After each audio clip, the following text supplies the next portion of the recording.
O nível do nosso preparo determina o nível de derramamento que Deus vai enviar sobre as nossas vidas. É sobre isso que vamos falar hoje, no último tópico do capítulo 8 desse livro. E o tema é prepare-se para ela, prepare-se para a oportunidade, prepare-se para viver as promessas de Deus. O autor traz aqui a história da viúva pobre, descrita em 2 Reis capítulo 4, que estava prestes a vender seus filhos para pagar suas dívidas. E ela encontra com o profeta Eliseu e ele fala com ela assim: o que é que você tem em casa? Ela responde: apenas um pouquinho de azeite. Então Eliseu fala com ela: vai, pega vasilhas, pega potes com os vizinhos, fecha a porta e começa a derramar o azeite sobre os potes. E à medida que ela vai derramando o azeite sobre aqueles potes vazios, o azeite vai se multiplicando e aqueles potes vão se enchendo todos com azeite. E quando ela chega no último pote, o azeite para de se derramar. O que aconteceria se ela tivesse mais potes? Provavelmente o azeite continuaria se derramando. Então depois ela consegue vender aquele azeite que se multiplicou e pagar as suas dívidas. A nossa fé é viva e ativa. Isso quer dizer que nós precisamos estar envolvidos com aquilo que Deus está fazendo. Eu sei que às vezes o que Deus nos pede parece que são passos muito pequenos em direção à promessa.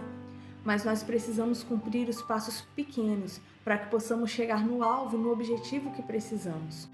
Sabe, às vezes algumas coisas nos impedem de nos prepararmos para viver o que Deus nos prometeu. Uma delas é o medo de fracassar. Mas eu preciso lembrar aqui, e o autor traz essa parábola, de que uma pessoa recebeu 5 talentos e ela multiplicou aqueles talentos. A outra recebeu 2 talentos e multiplicou aqueles talentos. E a terceira pessoa recebeu apenas 1 talento e por medo do que aquele senhor que lhe havia dado os talentos poderia fazer, ela escondeu aquele talento. Então, quando o Senhor volta, ele briga mesmo com aquela pessoa. Esse texto se encontra em Mateus 25 e ele fala: poxa, você podia ter dado meu talento, pelo menos para um banco, para render juros. E ela falou: eu escondi porque eu tive medo do que o Senhor ia fazer. Como sabemos que Noé creu no que Deus havia lhe falado, quando ele começou a construir a arca? Então, nós precisamos começar a trabalhar em direção ao que Deus nos prometeu. A verdade é que nós precisamos nos envolver com o que Deus está pedindo para nós.